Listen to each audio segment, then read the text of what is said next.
This week is National Brain Awareness Week 2023, and now on the line is Mags Rogers. Mags is the Executive Director of the Neurological Alliance of Ireland. Mags, welcome to the programme. Thank you, Darren. Very happy to be here and welcome to your listeners as well. Thanks for this opportunity. Okay, today is my first time to do an interview with you, Mags, and with anyone from your organisation in general. Before or leading us up to talking about National Brain Awareness Week 2023, which is on this week, could you start off, Mags, by telling me a bit about your organisation, your history, and the kind of work that you do? Absolutely, Darren. Well, we represent neurological conditions, and it's a staggering figure, but it's the HSE's own figure. 800,000 people in Ireland are living with a neurological condition. So our umbrella group of neurological charities represents those 800,000.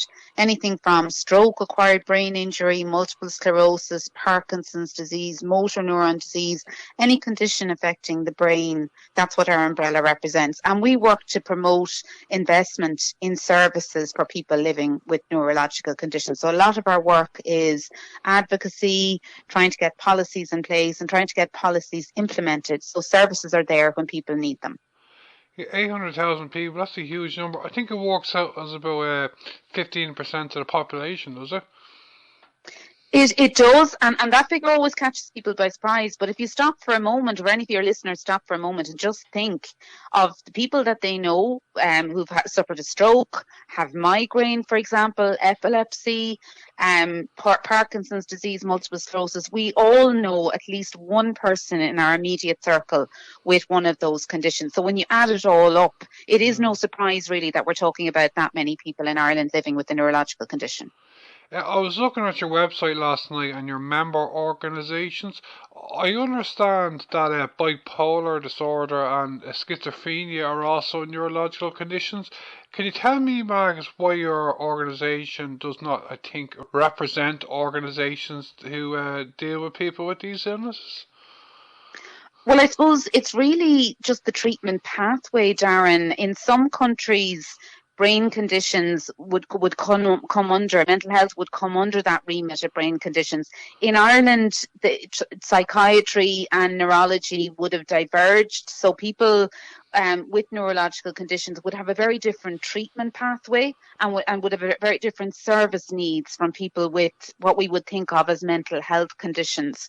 So I suppose just, in practical terms, in Ireland, if you're living with a neurological condition, a brain condition, your treatment pathway, the services and supports that you would need and that you would access would be very different to those for mental health conditions. So as an advocacy group, it probably makes sense for us to be looking for those services and supports for neurological conditions, and our colleagues in mental health advocacy would look for supports for the mental health conditions. But I mean, you're right, and then there are crossover issues, like depression is a very frequent symptom associated with neurological conditions. So the two do need to be talking to each other, and there certainly are mental health needs for people with neurological conditions as well, and that's something that we're very aware of. Because I believe, I'm not an expert in this area, but I believe that bipolar and schizophrenia, for example, they are actually officially neurological conditions, aren't they? Well, it's an ongoing debate, Darren, and it's kind of, it's something, as I say, we have our particular advocacy messages and our particular campaigns, and we haven't gone there yet. But it is certainly an emerging debate, including at European level, of how wide is that term brain disorders and what should be covered under it. But as I say, we represent that community in Ireland with what we kind of traditionally think of as neurological conditions, like, as I say, the ones I've named, like stroke, acquired brain injury, Parkinson's, multiple sclerosis. And we feel we have a very long way to go in terms of getting special services and supports for that group.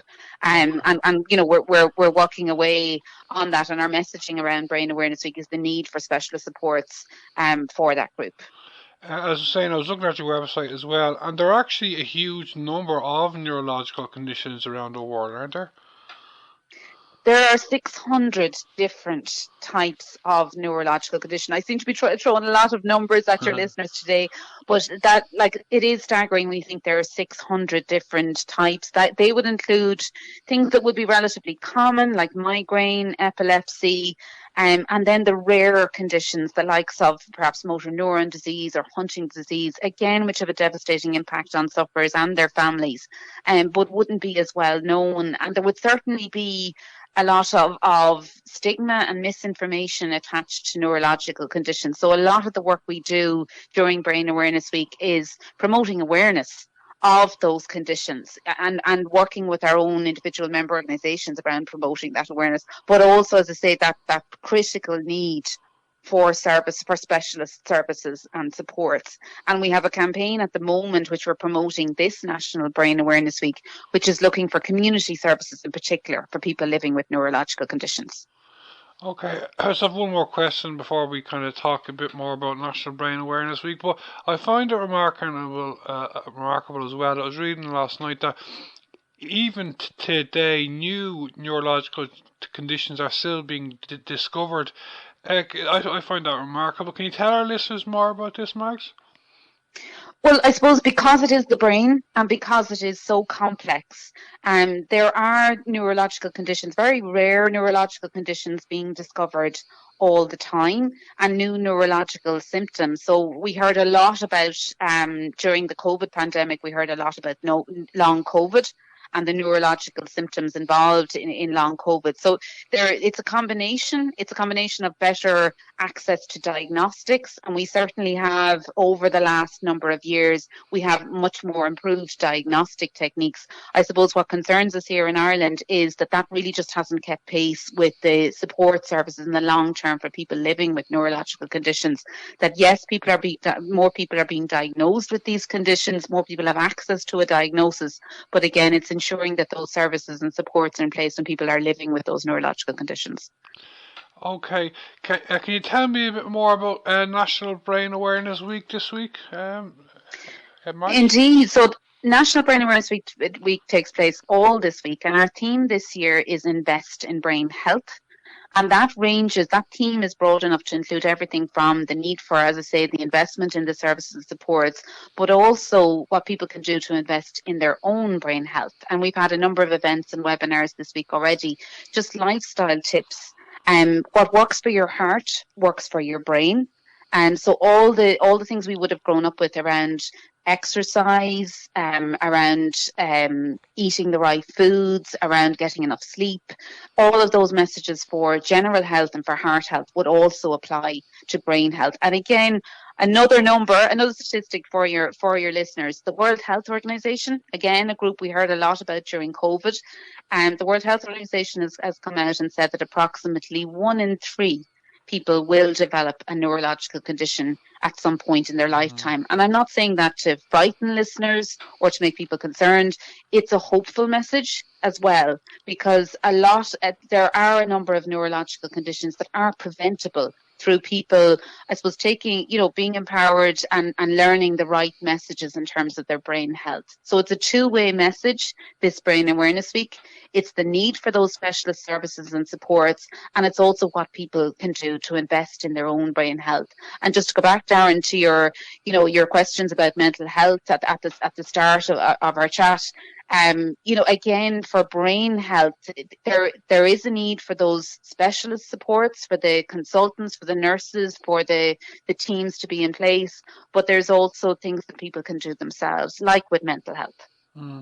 And you had a briefing at Leinster House earlier this week, didn't you? We had a briefing in Leinster House last week. The Dáil's in recess this week, so we took the opportunity last week to meet to meet Oireachtas members from across the political spectrum in the AB room in Leinster House, and we were talking about our current campaign, which is called Patients Deserve Better. We're currently calling for community neurorehabilitation teams for people with neurological conditions. And really what that is, Darren, it's access to a multidisciplinary team, things like speech and language therapy, physiotherapy, neuropsychology, all in one place, providing that specialist care for people with neurological conditions. It really is a critical part of the pathway, of the treatment pathway for someone living with a neurological condition. It's available in some parts of the country, but not others. So it's a complete postcode lottery as to whether you get access to that community team or not. And I suppose the difference in care is that all of those specialisms are in the one place and they all work together to provide services to the person with the neurological condition. So if you've had a stroke or an acquired brain injury, that team is there when you come out of hospital to coordinate your recovery. If you're already living in the community with a condition like multiple sclerosis, they're there to provide that access to specialist physiotherapy, specialist speech and language therapy for people with those conditions. And it's important for two reasons. One is because people can't access services like physiotherapy, and also it's the specialism, it's that neuro specialism that they need, that having that neuro specialist physiotherapy available to them, so they're not traveling huge distances back to the hospital to get those services. Just as thoughts of a question now, talking about the services, like we talked briefly about mental health. Like, say if you have a psychiatric illness like bipolar or schizophrenia, and it's officially a neurological illness, but you're getting mental health services. Is there any benefit also of getting neurological services? Do you know?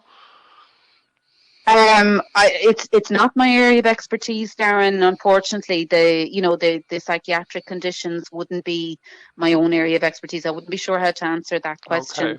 Okay. But certainly on the other side, I can speak to the mental health needs of people living with neurological conditions, that there would certainly be a mental health component involved in a number of neurological conditions.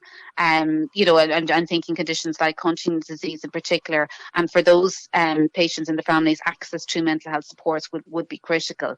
And also the depression associated with a lot of neurological conditions, having access to being able to access mental health services. So as I say, the two aren't completely separate. There is a crossover there, but in terms of the access to neurology services for psychiatric conditions, I just wouldn't have the expertise to comment there. I'm sorry. Okay, I won't keep you much longer, Mags. Just to talk a bit more about National Brain Awareness Week. I don't know how long the year is going, but can you tell me, like, if the week has evolved over since it started in Ireland first? Do you think? Certainly, it's about 20 years old at this stage, Darren, in terms of National Brain Awareness Week. And what we've seen it growing year on year as there's that greater awareness of brain and neurological conditions. And we've certainly seen a lot of increased awareness of those conditions. Thankfully, a lot less of the stigma. So that there's been huge work involved to address the stigma for conditions like epilepsy, conditions like dementia. We've seen national campaigns there, and I suppose it's filtering through to a lot more curiosity and interest among people, and also just interest around the brain generally. We're not very good at educating young people and educating children about their brains in the same way that we would about, their heart health or their general health, for example. But again, we've seen that change as well. There's a lot more public awareness around the brain. And we do think it's moving towards the same as mental health, that there will be that greater acceptance and awareness and less stigma associated with neurological conditions and more of a positive approach. This is how people can prevent these conditions, but also if they're diagnosed with a neurological condition, how they can live to their best potential with that condition. And I understand that Alcohol Action Ireland are taking part. I think it's for the first time they're taking part officially in the week this year, aren't they?